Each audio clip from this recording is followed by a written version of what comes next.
Welcome to Newspresso. I'm Kavya. Alright, Vikram, one word to sum up today's headlines. Go. Volatile. I am Vikram. It's Friday, May 15, 2026, and volatile feels almost too neat for this one. Fair. Mine is probably tangled. That's a very Friday word. So, if we start with the world market story, the Strait of Hormuz situation feels like the kind of thing everyone knows is serious, but the scale is still kind of hard to hold in your head. And this goes back to a very old truth. When a choke point like Hormuz is squeezed, the oil market doesn't just wobble, it starts looking for somewhere to crack.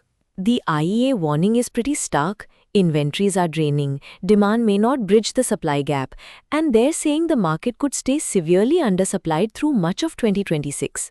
That's the key line. The shortage isn't being treated as a temporary bump, it's being framed as something that could last. And nearly 1 billion barrels of crude have been lost since the war intensified in February. That's huge, even before you get into the details of restricted traffic and outages in Gulf refineries. Exactly. What people don't remember is that the market doesn't only react to the crude itself, it reacts to refining capacities, storage, shipping, all of it at once. And prices had already been jumpy, Brent in the mid-hundreds earlier this year, with spikes to around 126 in April. That tells you how sensitive this is. It does. And the IEA is basically warning that if flows don't resume, you'll see more strategic reserve use just to steady prices. Which is such a telling phrase, rescue releases. It sounds dramatic because it is. It is dramatic. Separate assessments are saying floating storage is up, onshore stocks are down, and countries are leaning harder on SPRs and alternative basins. Okay, so for regular people, this isn't just some abstract energy market story. Higher fuel costs, broader inflation pressure, that is the real-world version.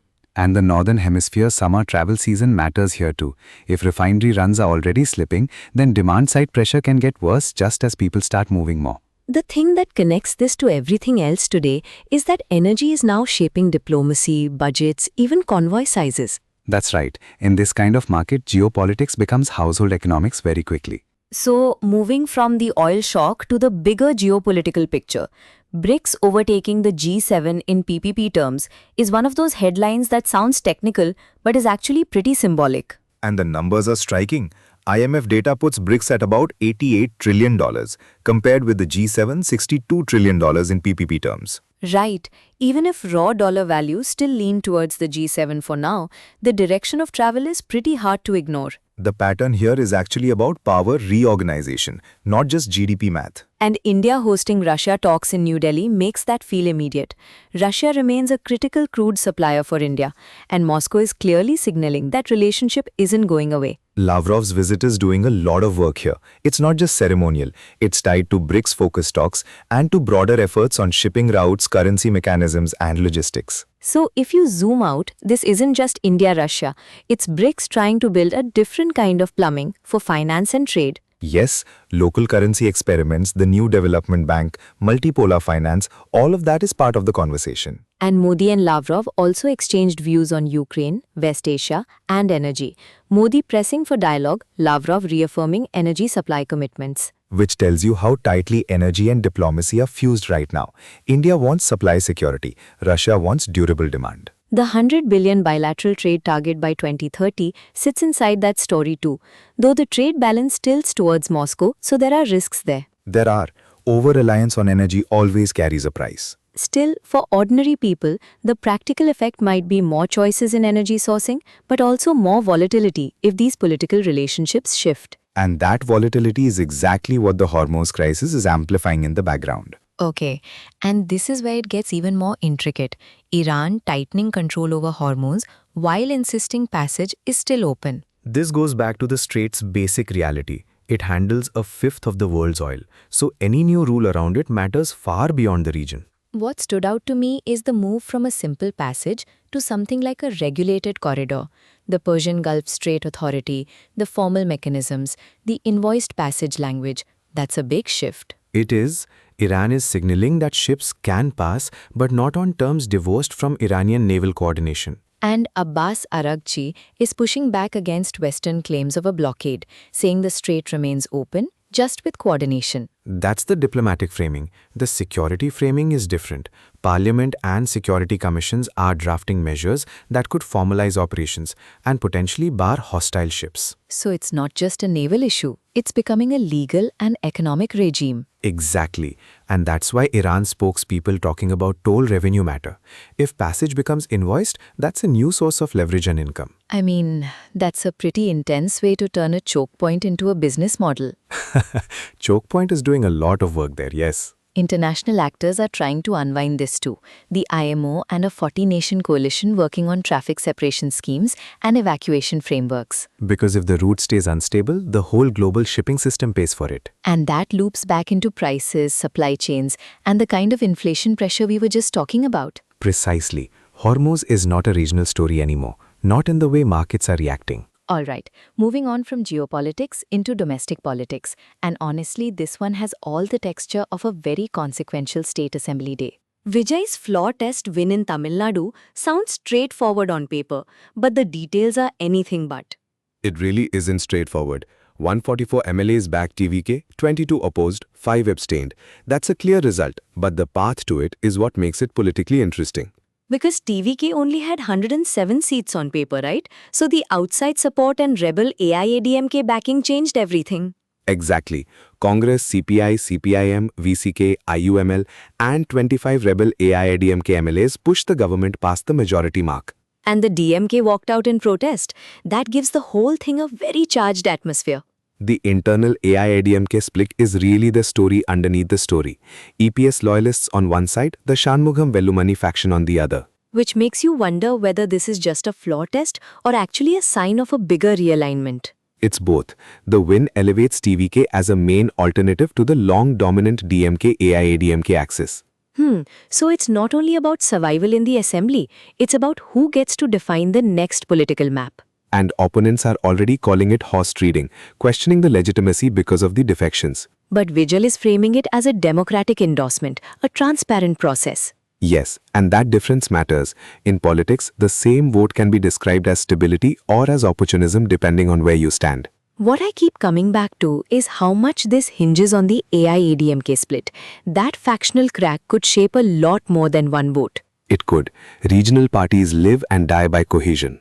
And the next electoral test is now going to look very different because of this. Very different. Okay, after all that high-stakes politics, this austerity drive almost feels quiet by comparison. But it says a lot. It does. The image of the Prime Minister traveling in a two-vehicle escort is being used very deliberately. Right. The point is restraint, not a security cutback. And the message spread quickly. Modi's call to curb fuel use is now turning into action in states. Yogi Adityanath ordering a 50% drop in fleet size is a pretty forceful version of that. It is, and he tied it to public transport and virtual meetings as a national duty. Delhi's Rekha Gupta limiting official vehicles and pushing carpooling and metro usage.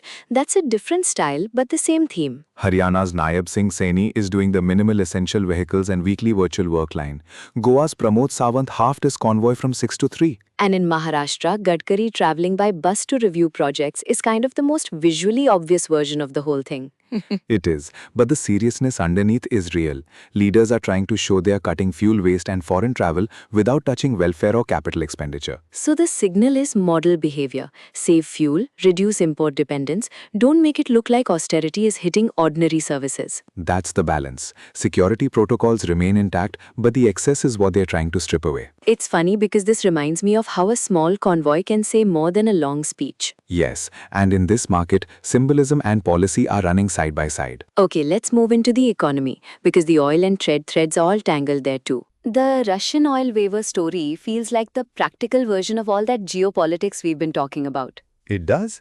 A refinery maintenance shutdown at Naira's Vadinar facility trimmed India's Russian crude purchases in April, and total imports fell 15% to about 4.5 billion euros. What I found striking is how much one shutdown can move the broader picture.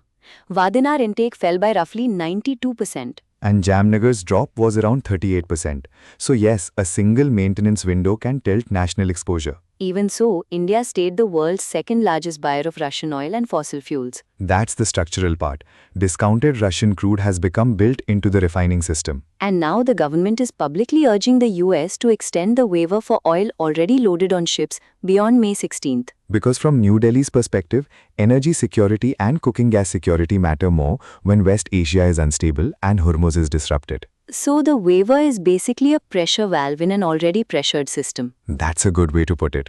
Refineries also ramped up Russian purchases in May ahead of expiry, with record daily inflows in early May. So the behavior of the market is telling us that policy deadlines really do move actual barrels. They do, and this episode is a reminder that sanctions, waivers, and maintenance schedules all interact. The thing that connects this to the earlier stories is that India's energy choices are being shaped by both supply risk and political relationships at the same time. And that's why people inside the government are treating this as a balancing act, not a simple sourcing decision. Now to the Fed, and this one has that very classic feeling of markets and politics colliding in real time. Warsh's confirmation was 54 to 45, with one Democrat crossing over. That's a clean vote, but the backdrop is messy. Inflation worries, pressure from the White House to lower rates, and a lot of people obviously wondering what happens next. The pattern here is actually continuity under strain. Powell's term is winding down, but he'll stay on as a governor. So the institution isn't flipping overnight, but the leadership balance is definitely shifting. Yes, supporters call Warsh independent and capable. Critics worry the Fed could tilt toward presidential influence. And that's a huge concern because the whole value of the Fed is that it's supposed to be insulated from that pressure. Exactly. At the same time, CPI and PPI are still showing elevated prices, so Warsh isn't walking into an easy environment. And traders are already speculating about when rate cuts might resume. That makes the room for maneuver even narrower. Trump wants easier policy, arguing it would help growth and his agenda. Democrats and Powell are warning against politicizing the Fed. What people don't remember is how much the Fed's decisions ripple outward. The dollar, capital flows, even how countries like China read US signaling. And that global read matters. Monetary policy is never just domestic. So everyday Americans are left with the usual uncertainty. Borrowing costs, housing, inflation relief. Yes, predictability is the thing everyone wants, and it's the thing that feels hardest to guarantee. Alright, shifting gears to sports, and honestly this Mumbai Indians chase sounds like exactly the kind of match that keeps people glued to the screen. A 6-wicket win in Dharamsala, with Tilak Verma finishing on 75 not out of 33 balls. That's a proper chase under pressure. And Will Jacks adding 25 not out to help close it out with 2 balls to spare. That's the sort of ending fans remember. Punjab Kings had put up 200 for 8, with Prabhsimran Singh making 57. And Shardul Thakur's 4 for 39 was central to MI's bowling. He was the one who broke the middle order and set the tone. Yes, he had already done the hard work earlier in the innings. That's what made the finish tense rather than impossible. What I also noticed is the leadership angle. Bumrah captaining for the first time in 13 years of MI participation because of Hardik Pandya's injury and Suryakumar Yadav's absence. That detail matters. It shows how much personnel shifts can change the feel of a side, even in a franchise with so much depth. Though MI were already out of playoff contention, so the win was more about pride and spoiling PBK's ambitions. Exactly. And that's why late-season IPL games can be so strange. One team is chasing momentum, the other is trying to salvage pride. Dharamsala itself keeps popping up as a venue for these pivotal clashes this season, which gives it a bit of a stage-like energy. It does. And for Tilak Verma, this kind of finish only strengthens the sense that he's becoming a real closer. Okay, one last cricket reset then. England's test squad overhaul feels like a very different kind of response to defeat. England's Ashes response is basically, wipe the slate clean, but not completely. That's fair. Crawley is out after a brutal tour, and his county form didn't change that. And then the new names arrive. Emilio Gay, James Roux, Sonny Baker. That's a real injection of fresh faces. Rehan Ahmed is back too, alongside Shoaib Bashir, so there's spin depth in the mix. The headline though is Ollie Robinson coming back after 2 years away. That's a big call. Rob Key calling him world-class when fit is the crucial line. England are clearly willing to go back to pace leadership after the Ashes failure. So this isn't just punishment for the old squad. It's a recalibration. Yes, Ben Stokes and Ben Duckett give it some veteran spine, but the selectors are clearly trying to blend immediate results with longer-term planning. And the timing matters too. 3 tests against New Zealand start June 4. So this is happening fast. There's always a tension after a bad tour.